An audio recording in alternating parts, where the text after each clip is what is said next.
Grit with Grace is brought to you by Zoetis. Your dedication runs deep, and it fuels everything Zoetis does. To protect and support cattle and those who care for them, we are born of the bond. Learn more at bornofthebond.com. Well, a year ago, Brooke Taylor knew something wasn't right. After already beating cancer once and all checkups that followed giving the all clear, she received a devastating diagnosis, and one she's handled with grit and grace. At 36 years old, Brooke Taylor has many chapters to her life. After I graduated twice from Oklahoma State, I kind of went on a circuit of working in the food and agricultural industry. From launching a company to growing the business to what it is today, Rural Gone Urban has blossomed into a dream come true. That dream got even better in 2018 when Taylor found out she was pregnant. It was the cherry on top of all of the things that I'd ever wanted. I did notice there was a spot in my breast that kept getting a little larger. And so at my 38-week appointment, I literally ripped my shirt off in that doctor's appointment, and I said, I'm not leaving until you feel this. And within 15 minutes, she received a call to schedule an appointment with the specialist the next day. That next Monday, he called me at 8 a.m. and he said, I'm sorry, kiddo, it's cancer. The diagnosis, a very aggressive type of breast cancer that primarily affects women under 40.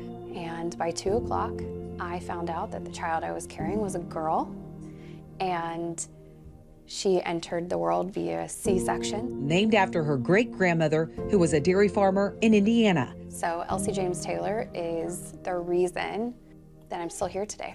Days after giving birth, Taylor says she was treated to the entire breast cancer treatment buffet and transitioning into life as a new mom. After that, I chased it with a double mastectomy.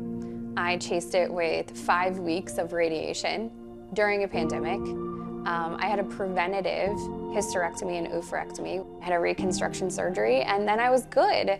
Her body had a complete response to chemo. On the cellular level, from what they found at surgery, there was nothing left. She lived life for about a year in complete remission. I was a perfect little cancer student. And then Christmas this last year, I was driving home from my parents' house, and my family had been sick all week. Christmas time, toddler.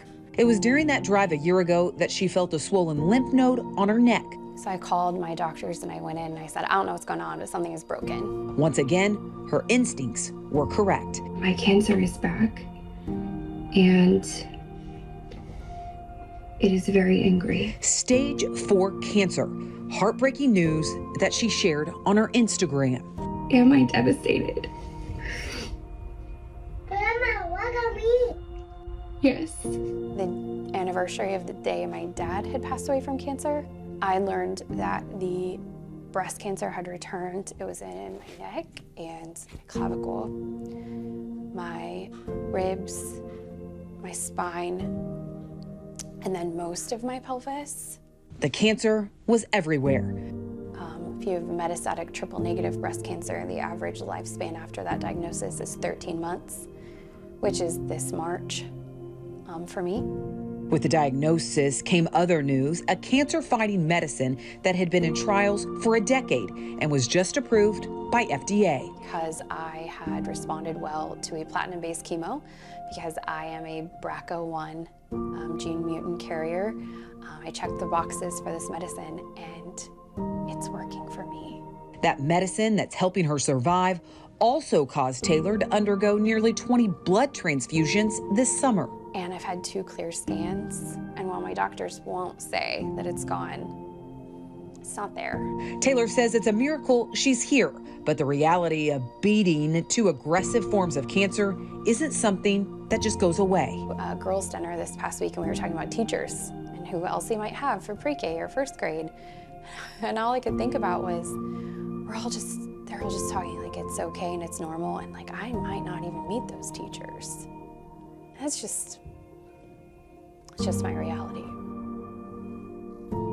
Well, her reality of not knowing if she'd be here to see her daughter off to kindergarten or college isn't holding her back. Next, we'll tell you how Brooke Taylor has turned her battle into a season of giving year-round.